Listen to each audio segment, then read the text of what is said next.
Yo me considero lo que soy, un ingeniero. Lo que pasa que el tener en cuenta realmente la profesión de una manera completa inevitablemente lleva a la arquitectura, porque uno se imagina lo que va a construir. Imaginar lo que va a construir es imaginar cómo se cierra el espacio, cómo juega la luz en ese espacio. Además es imaginar cómo va a usar la gente que lo va a usar aquello que uno construye.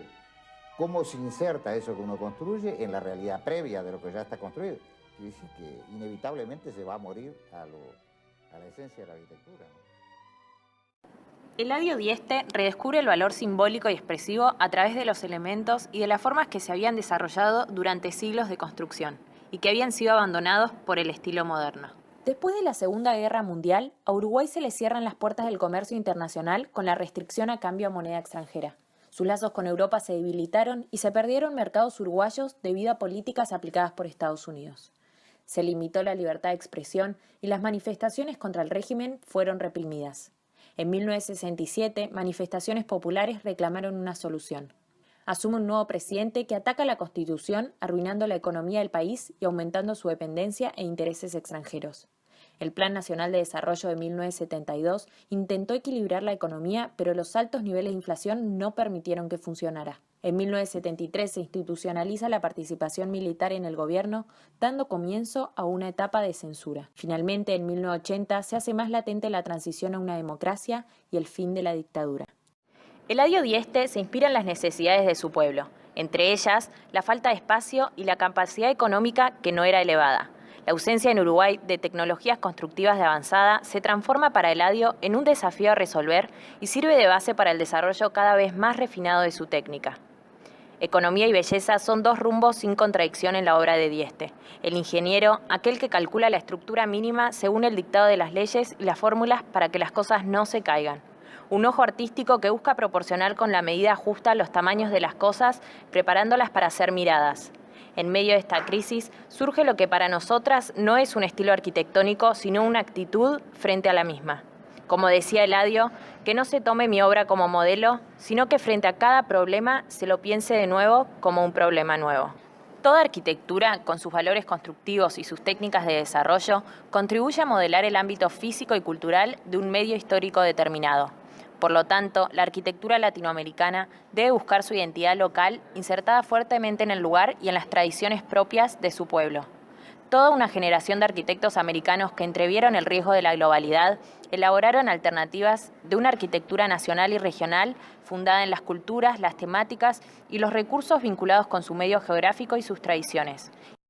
Por eso consideramos que la obra de Eladio Dieste es un ejemplo de cómo es posible no solo producir una arquitectura latinoamericana vinculada a movimientos internacionales, sino una arquitectura a partir de su propia tecnología, producto de sus propias características. El predio de la obra está ubicado en una zona rural de importante producción granjera y frutícola en la localidad de Juanicó, departamento de Canelones. Se proyectó una estructura que contemplaba el proyecto del arquitecto Martín Boada y los requerimientos de extrema economía que imponía el propietario. El techo, de grandes dimensiones, genera un espacio de gran sensibilidad, muy esbelto, que se dibuja en una sucesión ondulante de formas atenuadas o resaltadas según la dirección de la luz. Fuertemente comprometido con la identidad cultural de su país, Dieste pone todo el conocimiento técnico al servicio de su medio, para dar una respuesta práctica y eficiente a los problemas del individuo.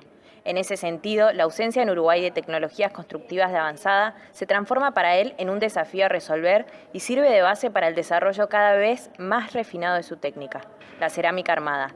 Esta se basa en un fundamento sencillo, la posibilidad y conveniencia de combinar el ladrillo, el mortero y el hierro para hacerlos trabajar en forma solidaria. Lo primero que nos seduce es la creatividad de sus formas curvas que parecen respirar, moverse y abrazar. Formas vivas y sólidas a la vez, que combinan la sencillez del ladrillo sumado al cálculo matemático e ingenieril.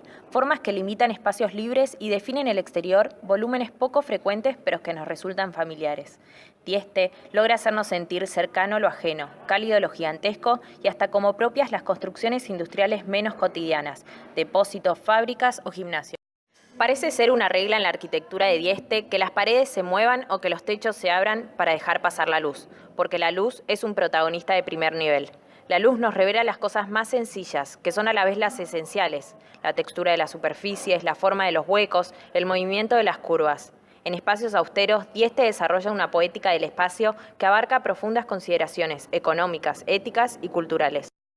El ladrillo supera su función constructiva para alcanzar una expresiva, siendo la fusión entre racionalidad constructiva y sensibilidad. Según Dieste, no suele saberse que el ladrillo puede tener resistencias superiores a los mejores hormigones y que no pueden hacerse con este piezas de liviandad equivalente a las que pueden conseguirse fácilmente con la tierra cocida, por lo que estas últimas permiten construir estructuras de una ligereza casi imposible de lograr. Al fin de la obra de Massaro, que es una obra, una agroindustria que hicimos nosotros, porque en cuanto estaba la obra pronto ya la empezó a usar. Y entonces las muchachas que clasificaban la fruta, claro, eran conscientes que una cosa como esa no se hace sin esfuerzo.